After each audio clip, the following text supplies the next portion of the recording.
En la novela Agua que no has de beber, el ingeniero Lucas Rovira, un glaciólogo chileno, decide armarse una casita precaria en Cururu, que significa ombligo en quechua.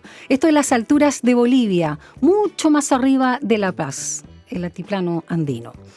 Allí en este paraje inhóspito, bellísimo también por cierto, en un centro de mediciones hidrográficas busca dar cuenta del derretimiento acelerado de un glaciar que se encuentra en peligro por la intromisión de una compañía minera belga.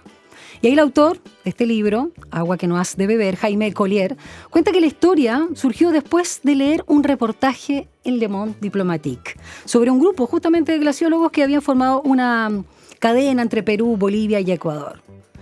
Dice Collier: uno de los entrevistados me dejó impactado. Cuenta que llegaron con sus aparatos y los lugareños desconfiaban y una noche le destruyeron todo. Sobre aquella primera destrucción que me parece a mí muy significativa porque está a lo largo de todo el libro, que entrelaza ahí con la destrucción de este glaciar, afectando a toda la comunidad con algo tan vital como es el agua, y también los vínculos congelados o el eterno retorno que se repite también a propósito de la historia de los colonizadores o conquistadores y ahora estas transnacionales o mineras. Así que estamos hoy en Frecuencia Literaria por Radio USACH con Jaime Collier. Yo no sabía que era psicólogo, aparte de escritor. Tiene muchas novelas, El habitante del cielo, por supuesto, volúmenes de cuento, Gente al acecho, La bestia en casa, La voz del amo, todos galardonados además con el Premio Municipal de Santiago, y ahora nos trae este libro por LOM. Jaime Collier, bienvenido a Radio USACH. ¿Cómo estás? Muy bien, muchas gracias. Qué presentación. Muy entretenido, y no quiero ser baladí con el adjetivo, tu libro. Y también me pareció muy inmersivo. Me sentí en esa zona, aunque, bueno, conozco Cusco, Machu Picchu, más o menos, pero uno siente ese calor, siente esa temperatura y siente también la impotencia de sus personajes. Hablemos de este primer dato de cómo tú llegas, porque tú ya más conocías al menos La Paz, alguna zona, pero después viajaste al lugar donde sucede el agua que no has de beber. Sí, claro. Bueno, una cosa te quiero precisar que no tiene relevancia, y es que Cururu significa ombligo en aymara. En aymara, no en quechua. Claro, ya, claro. Perfecto. Aunque a lo mejor hay coincidencias ahí entre los dos idiomas y significan lo mismo. Bueno, ¿cómo ocurrió? Yo conocía efectivamente Bolivia, estuve el año de la pera, el 77, hace ya más de medio siglo, y lo cual hace que se me caiga el carnet de inmediato. Y bueno, a mí me produce una cierta fascinación el mundo andino, ¿no? Me parece que es un mundo, bueno, al centro de América es como un corazón ahí que late al centro y que todos en alguna medida obliteramos, ¿no? Dejamos de lado, no lo consideramos demasiado, todo el mundo caucásico que rodea esa región. Bueno, estaba además el factor de los hielos que se estaban derritiendo y bueno, escribí la novela primero y después fui a corroborar una serie de cosas que me pareció que podían haber cambiado, sobre todo en La Paz, sobre todo en los centros urbanos. De hecho, estuve después en Cochabamba, pero lo que sí fue muy relevante fue subir a Chacaltaya, el antiguo centro de esquí que se derritió, se secó, ya no existe, está ahí. Es un peladero con una serie de residuos que parecen fósiles, así oxidados en el terreno. Esa fue la cuestión del paisaje que me dices, es real. Fíjate que cuando partí lo único que tenía era eso, la batalla que estos individuos están dando todavía, están librando ahí. Los lugareños. Los lugareños y los glaciólogos, los expertos que han llegado a organizar el asunto un poco, con muy poco dinero, y han montado esta cadena porque es una cosa que persiste ahí y va a seguir ahí, intentando contener la ablación, como se denomina técnicamente, pero es un tema que casi no tiene solución, ¿no? Y es una lucha contra el tiempo. Y lo que más me interesaba era instalar al personaje en el paisaje. Por ahí partí, ¿no? Y de ahí para adelante, es curioso porque la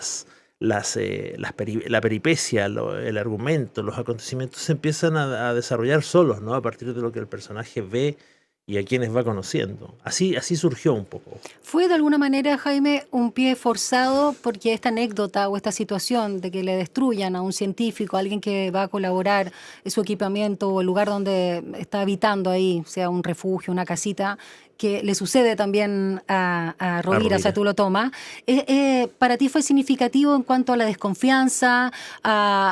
Tú hablabas incluso, ¿no?, en esta entrevista en otra radio, donde sacamos esta información de como que fueran héroes. ¿Qué es lo que te pasó a ti? ¿Qué te conmovió internamente como para tomar esa situación y desarrollar toda tu novela? Bueno, lo que pasa es que los lugareños muy legítimamente y muy comprensiblemente desconfían de los foráneos y de los visitantes, ¿no? Desde que llegaron los caucásicos en primera instancia con la conquista europea y todo eso, los lugareños empezaron a sufrir la serie de cosas que yo le llamo a los caucásicos a los blancos, al hombre blanco, ¿no? Sí, Que llega sí, desde sí. las ciudades y todo eso, y llegan con sus, podríamos decir, con sus rayones, ¿no? O sea, llegan los españoles, llega el Che Guevara y llega un montón de gente que intenta liberar o bien oprimirla hasta las últimas, o bien liberarla, pero los lugareños están en otra y están instalados en su propia vida y en su propia cosmovisión. Y yo diría que lo que anhelan profundamente en su fuero íntimo es que los invasores se vayan de una vez por todas, ¿no? Y los dejen en paz. Y entonces cuando llegaron los glaciólogos, a raíz del tema del derretimiento tan vertiginoso de los hielos, reaccionaron mal porque pensaron que era esta gente, que eran técnicos que venían con sonares y con un montón de cosas de PVC y todo a instalar ahí, pensaron que venían a terminar de llevarse el agua. Exacto. Y arremetieron. Y a mí es interesante porque eso era lo que venía descrito en el Le Monde por uno de los protagonistas, uno de los glaciólogos, un glaciólogo boliviano. Y a mí me sorprendió mucho su actitud, porque su actitud era absolutamente pacífica y no tenía ningún gesto de condena para con los lugareños. Entendía lo que les pasaba y explicaba que ellos tuvieron que ganárselos de a poco. Hacerles entender de a poco con sus gestos que no venían a llevarse el agua, sino a tratar de preservarla o de gestionar la poca agua que iba quedando. Jaime, ¿y por qué que sea chileno este glaciólogo? A propósito de las intromisiones, y además la desconfianza que puede generar por todo el tema geopolítico que ha existido entre ambas naciones hermanas y fronterizas. Bueno, eso fue difícil, porque era muy difícil instalarme en la cosmovisión de un profesional boliviano. Lo hubiera sentido yo mismo como una impostura, ¿no? Entonces preferí que el glaciólogo en sí fuera chileno, porque el grupo ese de glaciólogos que están ahí en esa cadena de centros de glaciología que se ha formado son transnacionales, son como unas brigadas internacionales. Entonces era perfectamente posible que fuera chileno. Y dejé la parte de la visión boliviana a la antropóloga, a Nana, claro, que llega desde La Paz. Bueno, y está el otro factor que es Mamani, que es el lugareño. Sí, adorable. ¿En serio? Sí, me encantó. Qué bueno, qué bueno. Bueno, y claro, el tema del chileno era importante, se volvió importante porque evidentemente iba a generar aún más desconfianza que los glaciólogos de otras nacionalidades si llegaba ahí, claro, considerando la memoria histórica y todo eso. Y yo soy personalmente, soy internacionalista, o sea, yo estoy con la reivindicación boliviana y creo que todo ese problema es un artificio de la historia y de los poderes fácticos y de las grandes transnacionales que nos han mantenido en esa rivalidad, ¿no? Entonces era importante que el glaciólogo tuviera cierta afinidad y que los lugareños terminaran dándose cuenta. Es como la idea que ocurre en la novela que dicen, bueno, sí, es chileno, pero es buena persona. O sea. Sí, exacto, todo el rato tiene que estar ahí, claro, entendiéndolo. Y a propósito de que sea tu personaje principal de tu novela, Jaime Collier, ¿cuánto más de ti hay en Lucas Rovira? Te comentaba fuera de micrófono estos gustos burgueses, ¿no? Tanto por el whisky como escuchar jazz, Coltrane, Davis, entre otros. Claro, queda un poco extemporáneo en el lugar, ¿no? Ahora, lo que pasa es que él se construye una caseta y después la va mejorando. En ese sentido tiene gustos muy burgueses, ¿no? Porque después lo transforma en una especie de palafito, aunque se dice que es un palafito que está cada vez más desvencijado. Lo del whisky, bueno, claro, llega su pareja y desde el duty free trae un whisky, de ahí el whisky se me instaló para siempre en la Sí, quedó. novela. Sí. Claro, y es re curioso porque yo tomo poco whisky. ¿En serio? Yo pensé que era... Claro, pero tiene, bueno, y el jazz, claro, es una... Lo que pasa es que el jazz ha sido siempre una compañía en mi vida y yo escribo con música de fondo, siempre. Lo que pasa es que el jazz era muy ad hoc al lugar. El lugar tiene algo que es, y eso es algo que yo sigo sintiendo y lo volví a sentir ahora que subí a Chacaltaya y a otros lugares de la montaña en sí. Es un lugar, o sea, son lugares que están teñidos de un silencio así omnipresente, ¿no? Donde el jazz o la música andina en sí calza muy bien. Entonces en la novela era importante. De repente, por ejemplo, cito a Bill Evans, que Bill Evans es tan melancólico, ¿no? Y venía perfectamente con el lugar y con lo que le está ocurriendo al personaje, que son sus problemas amorosos, por así decirlo. Sí, de hecho hay muchos tópicos que tú presentas, Jaime Collier, en tu novela, que tiene este nombre de este dicho tan conocido que uno en la mente lo termina, ¿no? Agua que no has de beber, déjala correr, dice uno. Esta desconfianza de los lugareños, la etnia callaguaya hacia estos intrusos que venían a robarle el agua, que escasea cada vez más, como tú señalabas. También la transformación de un afuerino, en este caso Rovira en particular. Hay otra noción del paso del tiempo que es muy interesante, que está constantemente puesta ahí a través del personaje de Raúl Mamami, este lugareño y ayudante de Rovira. Y todos los trasfondos, las multinacionales que han ido a depredar la zona, los vestigios de la guerrilla de los 70, y lo decíamos, antes los conquistadores, hoy la minera belga. Está el tema de las minorías raciales, que en realidad son mayoría y que están en juicio por la sociedad criolla, que anhela este blanqueamiento físico, social y cultural que sea muy fuerte en Perú, en Bolivia, pero también en Chile. Y no sé si pugna, pero que está esta tensión entre la ciencia y el saber instintivo. Pero algo muy interesante que tú señalabas a propósito tanto de la figura, la relación de la antropóloga Adriana Nana Chacón, esta antropóloga boliviana experta en fósiles, junto con Omar Romero, el novio abogado de Nana, que vive en La Paz y que fundó además un partido político, está la relación del protagonista, Rovira, con Sofía, una polola chilena que trabaja en un museo de arte figurativo.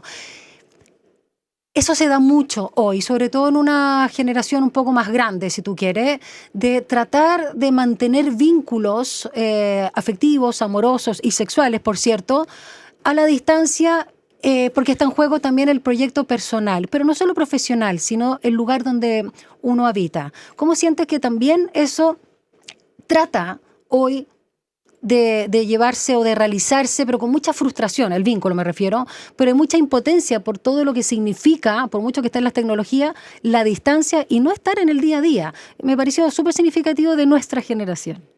Sí, ocurre. Yo creo que, bueno, la globalización y el feminismo, o más que el feminismo, la irrupción de la mujer en el mundo laboral, en el mundo de las grandes decisiones, de la gestión económica, o lo que sea, ha generado como que las dos partes de una relación heterosexual, cuando menos, tengan intereses de repente contrapuestos, ¿no? Y en eso y en lo geográfico. A mí me ocurrió, de hecho, cuando en mi matrimonio precedente yo vivía en Madrid, ocurrió en Madrid con una chilena, pero ella en algún momento decidió volver a Chile.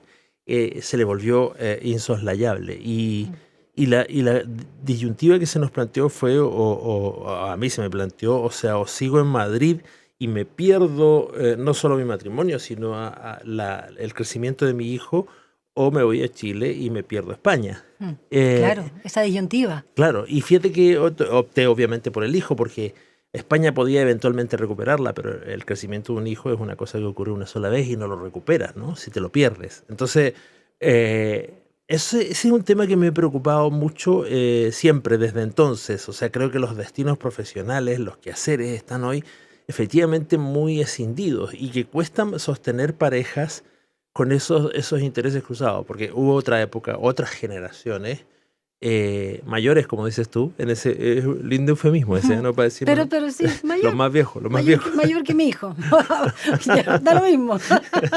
No, pero no, me parece bien, no me estoy riendo. Te quiero decir que en otra época ocurría mucho que, qué sé yo, el marido obtenía una beca para ir a Georgetown y no sé qué, y se daba por supuesto y por implícito que ella se iba con él, y ya está, y no había nada que hacer. Eso ha cambiado, ¿no? Y entonces las relaciones se vuelven mucho más... En rigor, en la novela, la relación de la pareja, el gran conflicto es ese, ¿no? Que tenían una relación que iba... viento en popa. Viento en popa, y de pronto él siente esta urgencia de ir a vivir junto a los glaciares, porque lo curioso de ese grupo de gente, y eso fue lo que leí en Le Monde y me conmovió tanto, fue que ellos sienten... Bueno, los glaciares tienen una suerte de vida propia, se desplazan, y eso es real, ¿eh? Se mueven, se derriten, se contraen, se expanden, y ellos los viven un poco así, como organismos vivos cuya enfermedad hay que velar, ¿no? Mientras sigan ahí tratando de sobrevivir. Entonces, vivir junto a los glaciares es parte del asunto. Ellos viven junto a los glaciares, literalmente. Entonces, la urgencia que Rovira siente en la novela es una urgencia real que ese grupo de profesionales ha sentido. Y eso era incompatible, o es incompatible en la novela con su relación. ¿Son relaciones congeladas a propósito de la figura del glacial?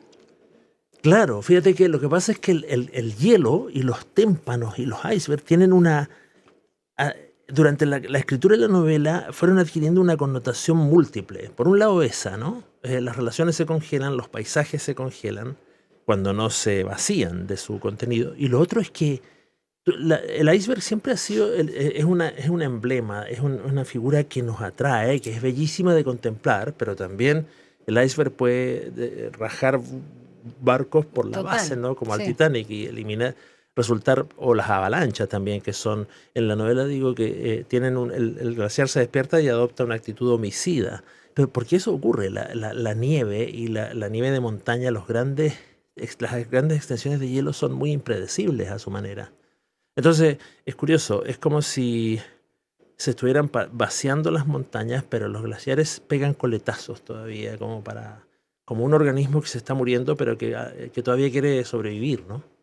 Y lo que sí sobrevive, Jaime Collier, son también las tradiciones de justamente los lugareños que le hacen frente a esta, por un lado, violencia que se vive, porque hay hallazgos bien interesantes con los que parte justamente la novela y se va increciendo literalmente.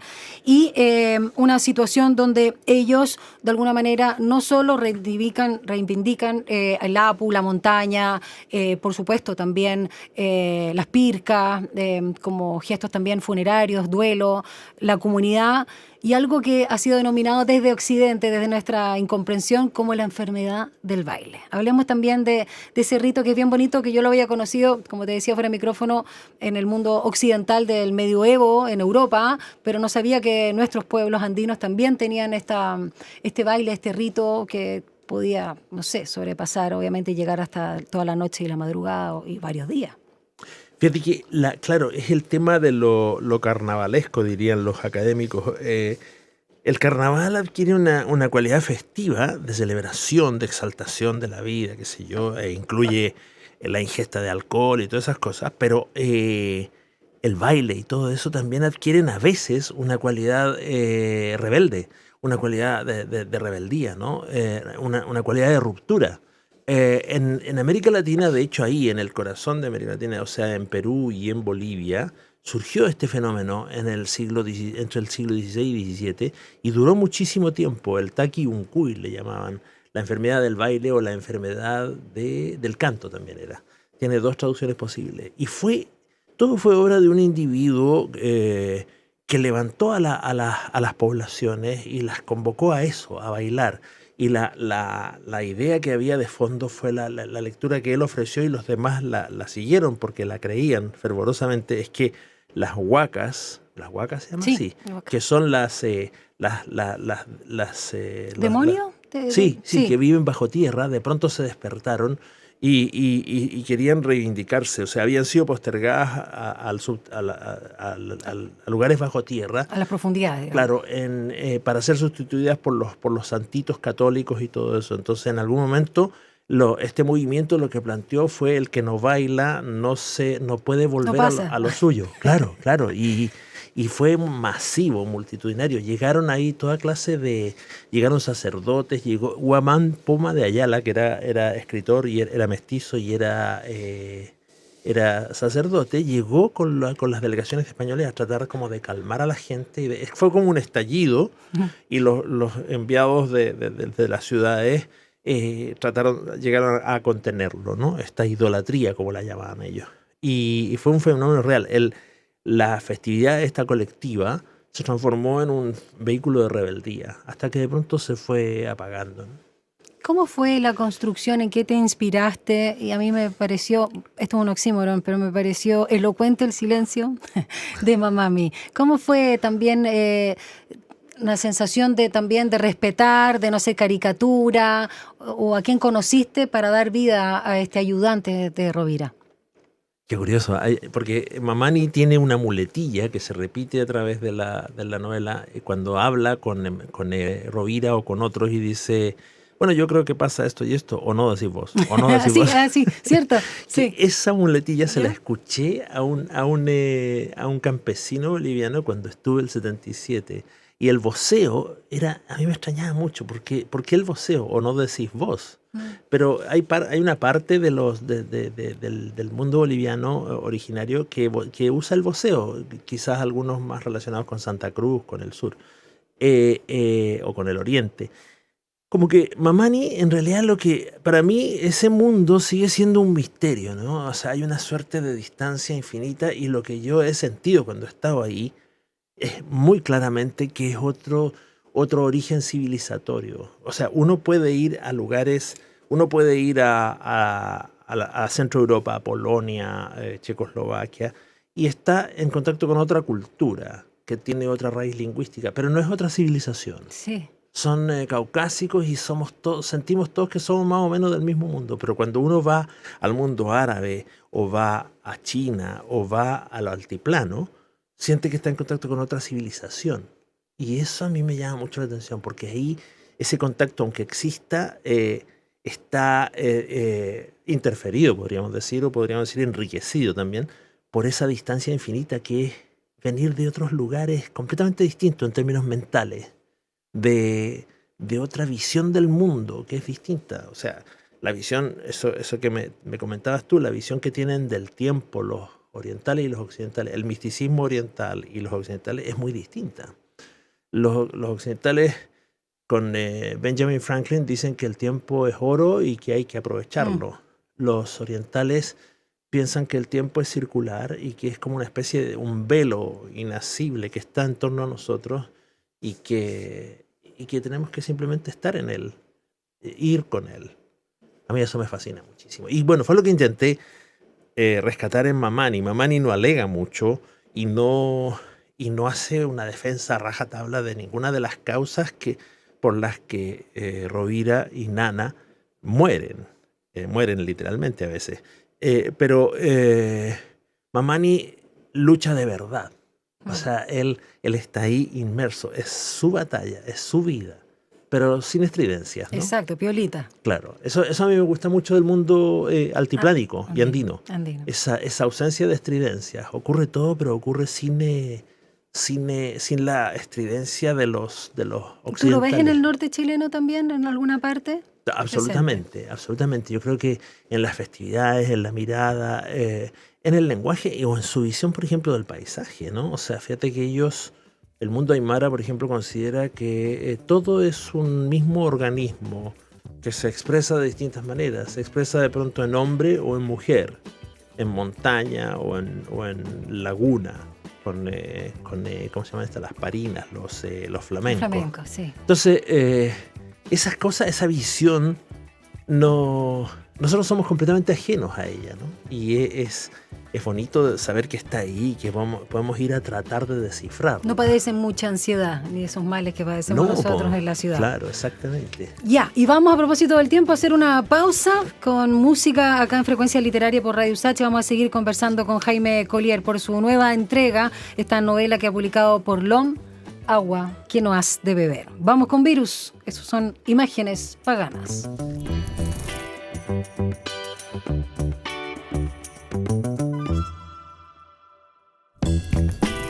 Y continuamos aquí con Jaime Collier, que nos trae su reciente novela, publicada por LOM, a que siempre agradecemos porque nos trae muy buen material. Agua que no has de beber. Y usted continúa ahí con la cancioncita de este dicho tan popular. Y bueno, vamos a escuchar un poco la lectura de Jaime a propósito de los tópicos que están presentes, que son varios y bien interesantes, en este thriller, porque de alguna manera hay un tono thriller, pero tiene la cosa también poética del lugar, del paraje, las crisis existenciales, no solo de Rovira, que es el glaciólogo chileno que está allá, ¿no?, que es el protagonista, sino de todas las visiones que se cruzan de todos sus personajes. El malo se llama Eric Coppens, es belga. Más que malo, es un hombre sin remordimientos. Eso es lo que dice justamente el libro de Jaime Collier. ¿Qué nos vas a leer? Bueno, yo me hago la sorprendida. Le dije, lee esto. No, sugerencia. Mira, hay un segmento que tiene que ver con lo que esbozamos en el diálogo previo, que es la percepción del tiempo de las comunidades originarias y la diferencia que hay con los caucásicos de las ciudades, ¿no? Entonces, ¿por qué lo quiero leer? Porque en alguna medida, al citarlo aquí, al traerlo a colación, lo postulo como una de las causas de por qué no se resistieron las comunidades originarias frente a la intromisión de los europeos. Que en esencia no se resistieron. Para ser la cantidad de gente que eran, hubo focos de resistencia, bueno, y en Chile hubo una guerra muy prolongada, pero no fue la respuesta que podría haber neutralizado la invasión europea. Entonces, y tiene que ver eso quizás con la visión del tiempo. La cosmovisión es muy distinta. Entonces, puedo leer sobre eso. Por supuesto, te escuchamos, Jaime Collier, acá en Frecuencia Literaria. Bueno, dice, Rovira considera a un tiempo fascinante y un poco abrumadora esa visión del devenir histórico que su ayudante y la gente de Kururu sustentan, como un ciclo sin principio ni fin y una rueda que gira de manera incesante en torno a su eje, reiterándose en el tiempo. Para ellos, no es novedoso lo que está ocurriendo, ha sucedido ya antes y seguirá ocurriendo indefinidamente. Tan solo cambian los rostros y emblemas, las armas con que llega el invasor y la tonalidad variable de su piel, si viene con yelmos o teléfonos satelitales. Es una especie de fatalismo colectivo, no carente de sabiduría, según el cual la historia es una crónica de lo ya sucedido y al mismo tiempo una profecía, un anuncio de lo que se viene. Rovira evoca el párrafo de algún lingüista conocido que lo formuló así, como un eterno retorno de la historia, en virtud de lo cual nada puede ya sorprenderlos de veras. Todo brota en sus tierras para luego decaer y aquietarse. Primero se encabrita y después se calma, en un ciclo interminable. Únicamente las montañas, esas divinidades femeninas a las que los lugareños designan como apus, perduran intocadas en el tiempo y en ese discurrir incesante, horadadas por el invasor y sus excavadoras, pero igual inamovibles, siempre dispuestas a abastecer a la gente del lugar que apacienta desde siempre en sus laderas a sus animales, aunque ahora la lluvia y las malezas escasean. ¿Sigo? Sigue. Nana dice que es precisamente el paisaje lo que atrae hacia allí a la gente de la ciudad, con sus sueños privados o sus instrumentos de perforar, alterando la tranquilidad de la montaña hasta hacerla enojar. Ha estudiado de manera exhaustiva en su propia disciplina de antropóloga las crónicas de esa riqueza que tentó a los europeos a subir hasta allí con sus arreos y las varias columnas de lugareños doblegados por ellos, forzándolos a roer con sus manos el interior de esas montañas. Venían en busca del paraíso, un jardín encantado que sus textos religiosos describían como un vergel en que todo germinaba con agua en abundancia, al cual su libro sagrado terminaba situando en la cima de un monte donde había varado Noé tras la inundación universal. Jaime, es súper interesante esa reflexión, que es como casi un poquito también de ensayo dentro de la novela, en torno a esto de este concepto que ya conocemos del eterno retorno para la invasión, la destrucción, la intromisión. Y hay un punto en que la misma cosmovisión del tiempo y de lo cíclico también la asume Rovira. Él se hace algunas preguntas, por un lado, sobre su trabajo. Dice, ¿no será que el derretimiento en curso es parte de un ciclo natural al cabo de los milenios, a propósito del cambio climático y lo que pasa con el glaciar propiamente tal? Y también dice y asume que la montaña es adictiva, ¿no? Que se le va metiendo uno en el alma como una droga. ¿Cuánto también sientes que nos faltan más Roviras, no solo en esas labores, sino en general, de ser más literalmente permeables a la otredad, cuando tú hablabas de estas distintas civilizaciones? Y siendo que la andina es nuestra, digamos, por geografía. Parte, claro. Fíjate que hay una... Sí, yo diría que la mayor falta que comete el hombre blanco, el hombre y la mujer blancos en relación al mundo andino o a los pueblos originarios es el mantenerse ajenos a ellos. Porque de repente, bueno, eso es algo que claro, que se plantea en la novela cuando discuten Rovira y Nana sobre, una vez más, por qué no se resistieron, ¿no? ¿Por qué no hay el anhelo de combatir y sacudirse de una vez por todas la opresión de las sociedades urbanas? Y Rovira dice, bueno, es que a lo mejor nunca lo hubo, a lo mejor esa otra cosmovisión, esa otra civilización no tenía la división entre el bien y el mal, esa decisión que tenemos los caucásicos, ¿no? Fíjate que el misticismo oriental, que es el budismo, el taoísmo, el confucianismo, incluso su estructura fundamental es esa, la de los complementos, no entre opuestos, sino entre... como el yin y el yang, el negro y blanco, la sombra y la luz. Exacto. En cambio, en el mundo occidental y en el mundo caucásico, la división es... el modelo es la tensión creciente entre el bien y el mal, Dios y el diablo. Siempre hay tensión entre esos opuestos. Claro, sí. Y esa es la base del relato. Más que complemento. El relato occidental es un modelo de tensión creciente donde siempre hay un conflicto de entrada. Piensa tú, Romeo y Julieta, ¿no? O sea, parte diciendo que hay un conflicto ancestral entre dos familias y que no tiene solución, no se ha arreglado nunca. En cambio, en el mundo oriental tenemos autores como Ishiguro que narra la visión de una madre cuya hija se acaba de suicidar en pálida luz sobre las colinas y que es un mundo contemplativo. O sea, ella reflexiona en torno a la vida, la muerte y eso es todo. No hay conflicto, no se resiste a nada. Entonces, lo que dice Rovira aceptación. Claro, a lo mejor no querían resistir porque no les nace, porque no está definido en sus coordenadas mentales o civilizatorias. Y nosotros esperamos que se confronten, que se levanten. Y es lo que ha ocurrido, por ejemplo, con los movimientos guerrilleros, que se levanten. No, ojo, no estoy abogando aquí por una resignación. No, sí.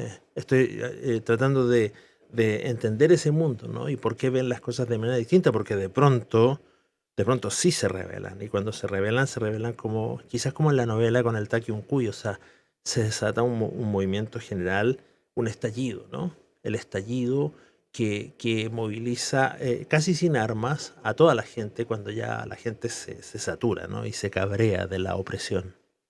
La expresión agua que no has de beber, de hecho, la introduce en el libro el personaje de Mamami, que dice que era una consigna de los antiguos, ¿no?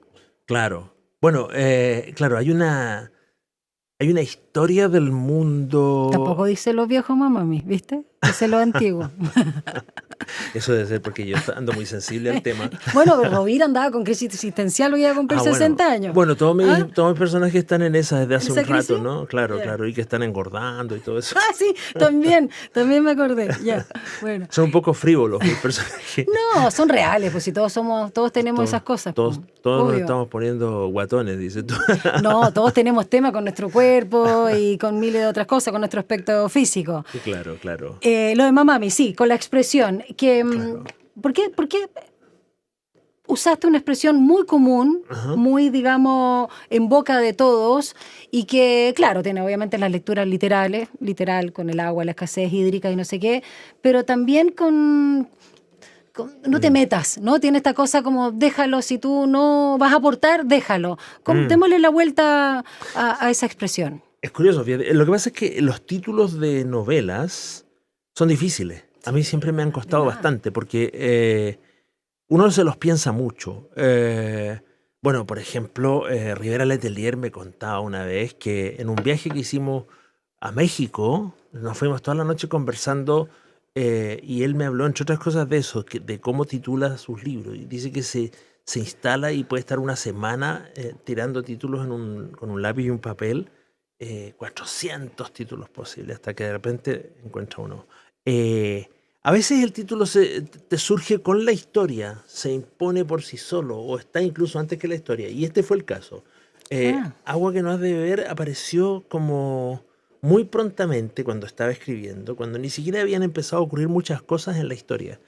Y me pareció que era un título que calzaba. Esta reflexión que te digo ahora fue posterior, que en realidad me di cuenta que lo que me gustaba era cierta resonancia se diría que hasta bíblica que tiene el título, ¿no? Que dice, agua que no has de beber es como un mandato o como un reproche, como una condena. Agua que no has de beber, déjala correr, porque si no la dejas correr, si no la vas a aprovechar, si no, la vas a desperdiciar para todos los demás, ¿no? Entonces, calzaba perfectamente el dicho ese, ¿no? Agua que no has de beber, déjala correr. Y si no la dejas correr, estás cometiendo una falta primordial contra la especie, ¿no? El agua o la aprovechas. Es más vital que la del hortelano. Claro, claro, exacto. Pero viene siendo son parecidas la misma línea, en su significado. Claro. No quiero abusar, Jaime Collier, pero podemos terminar con la lectura a propósito, que me gustó mucho, ese texto que tú incluyes en tu novela, que está relacionado con el sacrificio justamente de este pueblo y de muchos andinos ante lo que nosotros podríamos entender que era una forma curiosa de resistencia, y todo el vínculo que tienen, que tú ya lo señalabas, justamente con la naturaleza. Me parece que era el 183, ¿no? La página 100. Anoté todo. Yo mandando al invitado, así se ve patúa. Está bueno. Fíjate que, claro, eso es, hablo brevemente de qué se trata. La idea, bueno, eso es algo que me ronda desde la época universitaria, ¿no? Cuando estábamos todos muy politizados, en la época de la dictadura, y estábamos todos, algunos metidos en opciones clandestinas, y yo pensaba, ¿esto tendrá algún destino o iremos a terminar todos sacrificados como carne de cañón? Yo no me daba cuenta de que a mí me tocó la dictadura y esa fase como terrible que va del 73 al 80, que es la fase de la Dina y el Mamo Contreras. Sí. Me tocó cuando estaba en la universidad y era un adolescente. Y los adolescentes estábamos dispuestos a todo, como dijo Bolaño, estábamos dispuestos a dar lo mejor de nosotros e incluso nuestra vida por una causa, y él dice, por una causa que quizás nuestros dirigentes habían ya desechado en su cabeza desde hace rato y se habían llevado con ellos al exilio. Entonces, de ahí me viene la otra... Gladys Marín no pensaba así. No, bueno, claro, es que lo que pasa es que hay algunos de esos dirigentes que son muy notables, pero muchos de ellos también sufrieron la gran voltereta, ¿no? O sea, eso ocurrió también. Pero lo importante es que la pregunta es, ¿cuánto de esa opción insurreccional no tuvo como una faceta sacrificial, ¿no? Pero no fue pensada muy racionalmente para que tuviera éxito, no fue, por así decirlo, muy eficiente, ¿no? Muy eficiente. ¿Me sigues? Sí, te sigo. Sí. Acuérdate que soy piti, si cierro los ojos es porque no veo. Es como cuando... Después falta entendimiento. Yo sé que esto va a generar mucha polémica, pero Miguel Enríquez dice, el MIR no se asila. Y uno dice, claro, fue bueno. ¿El qué? El MIR no se asila. Y fue valioso, y fue necesario. Y yo lo recuerdo en ese momento, y yo era un adolescente, tenía 18 para el golpe, y lo escuché y dije, bien, así tiene que ser. Pero hay que reconocer que también esa opción llevó a mucha gente a la muerte, y una muerte sin mucho sentido. Sí. Entonces, esa cosa sacrificial me parece que está muy presente en la historia de América Latina. Y te puedo leer ese fragmento. Eso, tiene que ver perfecto. con eso. Mejor me dejo de tontería y... No, está bien, por favor.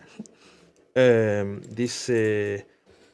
¿Alguna vez han hablado Rovira y Nana de una voluntad sacrificial que parece aflorar en el devenir de las comunidades locales, manifestándose con demasiada frecuencia en su historia? Una propensión al martirologio, lo ha resumido él, aludiendo a esa inclinación colectiva al sacrificio invocada por los líderes rebeldes y sus seguidores en libros y crónicas que dan cuenta de sus gestos y hasta en los manuales doctrinarios que los han inspirado, en las arengas reiteradas con porfía suicida, patria libre o morir, mejor morir de pie que vivir de rodillas, etc. En cada rebelión habida en el continente. Un empeño visible de inmolarse en aras de la libertad, como si ello fuera el combustible necesario para que el fuego colectivo prenda y se convierta en un incendio voraz, incontenible, pero que solo refulge hasta que sus protagonistas caen abatidos por las balas, arrasados por el mismo orden homicida que buscaban abolir. Está en todas partes esa tendencia al martirologio, le dijo esa vez a Nana, para cumplir los ideales a costa de los mártires, pero al final solo quedan esos ideales enunciados por escrito y los mártires esparcidos en el campo de batalla. Es un continente eternamente enamorado de la muerte. Antes de llegar al complejo de los belgas, se desvían todos por un camino lateral hacia el lago glacial situado un poco más arriba del enclave minero, donde llegan minutos después y acaban distribuyéndose en sus orillas. Todos los días de marcha y protesta es igual. A la algarabía sigue entonces el silencio, una suerte de recogimiento colectivo y un tributo espontáneo a los espíritus que duermen al fondo de esas aguas, bajo esa quietud tan innegociable en que se reflejan con ostentación las cumbres circundantes. Una imagen especular que todos contemplan en ese momento y provoca en Rovira una emoción extraña, como si el silencio aquel de la muchedumbre fuera un reconocimiento último a sus propios esfuerzos y los de Mamani, a esa minuciosa labor que ambos han desarrollado en los últimos años para preservar las aguas. Muchas gracias, Jaime Collier, por tu lectura de Agua que no has de beber, tu más reciente novela publicada por LOM. La verdad es que es muy, muy entretenida, lo voy a poner para que la vean también y la reconozcan con esta imagen ahí de esta mano saliendo también de la profundidad de las nieves, que cada vez quedan menos, como tú señalabas. Muchas gracias por habernos acompañado, Jaime. Gracias a ti, Daniela. Quédate aquí un segundito porque mira, este libro precioso que tengo acá, de ilustración y narrativa, que se llama Equinoccio, de Jeter y Titirilquino. Yo te voy a contar quién es quién, que es de LOM. ¿Tienes niños chicos? ¿Sobrinos? Tengo una nieta. Mira qué lindo ese libro. Es otra de las novedades de tu casa editorial, LOM, esta vez dirigida para, bueno, yo siempre cuando digo niño y niño también siempre digo para grande, a mí me encantan los libros, son tan bellos. Y que, bueno, hace una metáfora bien bonita de algo que se va a producir ahora en unos días más, ¿no? El 20, si no me equivoco, se produce el equinoccio de otoño en el hemisferio sur y es bien bonito porque busca a través de este fenómeno astronómico, que da las 4 estaciones, que nos genera esta noción del tiempo de la cual estábamos hablando, para no temerle a la oscuridad. Y tú como psicólogo sabes también todas las lecturas que tiene la oscuridad, no solamente como la falta de luz externa, sino aquello que ocultamos de nosotros mismos, el inconsciente, el subconsciente y todo aquello que uno también cuando está oscuro y es chico genera, ¿no? Con la imaginación y por lo general imaginamos monstruos, nunca nos imaginamos cosas muy, muy felices. Así que este libro precioso ya lo puedes encontrar ahí, yo lo pongo un poco en la cámara para que grandes y chicos disfruten también de la lectura. Equinoccio de Jeter, que es el ilustrador, y Titirilquino, si no me equivoco, es el de los textos. Voy a revisarlo bien. Ilustrador, sí, Jeter, y Titirilquino hace los textos para este libro precioso. Muy bonito. Qué bonito. Y con eso nos vamos, quédense en nuestra sintonía y viene Mirna Schindler y como siempre viene Sin Pretexto y nosotros nos despidamos con música nacional. ¿Te gusta, Nicole? Sí, pues. Y este clásico, Sin Gamulán, seguramente lo conoces. Bien, claro que sí. Gracias, Jaime, que te vaya muy bien. Gracias a ti, gracias a ustedes. Chao, y será hasta una próxima frecuencia literaria.